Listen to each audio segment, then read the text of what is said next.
ზუსტად გამსახურდია სანაპირო ნომერი 4 კულტურის სამინისტრო მეოთხე სართული. ეროვნულმა კინოცენტრმა მისამართი შეიცვალა.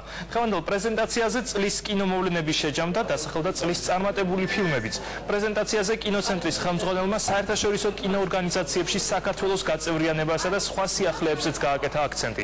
2010 წლის ანგარიშისა და სამომავლო გეგმების წარდგენას კულტურისა და ძეგლთა დაცვის მინისტრი ნიკა რურუაც ესწრებოდა. ეროვნული კინოცენტრის რებრენდინგი 2010 წლის მარტში დაიწყო.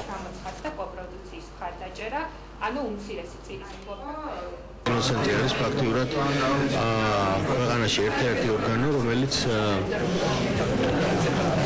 ხელს უწყობს ქართული კინოს განვითარებას არა მხოლოდ თქვათ სუბსიდირებით და ფინანსებით, არამედ მისი ქართული კინოს განვითარების პოლიტიკის წარმართვით, რომელსაც რა თქმა უნდა ისინი ჩვენთან ერთად გეგმავენ. ორი მთავარი პრიორიტეტია 2011 წელს ეს არის ევროპული კინოს მხარდაჭერის ფონდში ინტეგრაცია საქართველოს როგორც ქვეყნის და მეორე მიმართულება ეს არის ევროპული კოპროდუქციის განვითარება.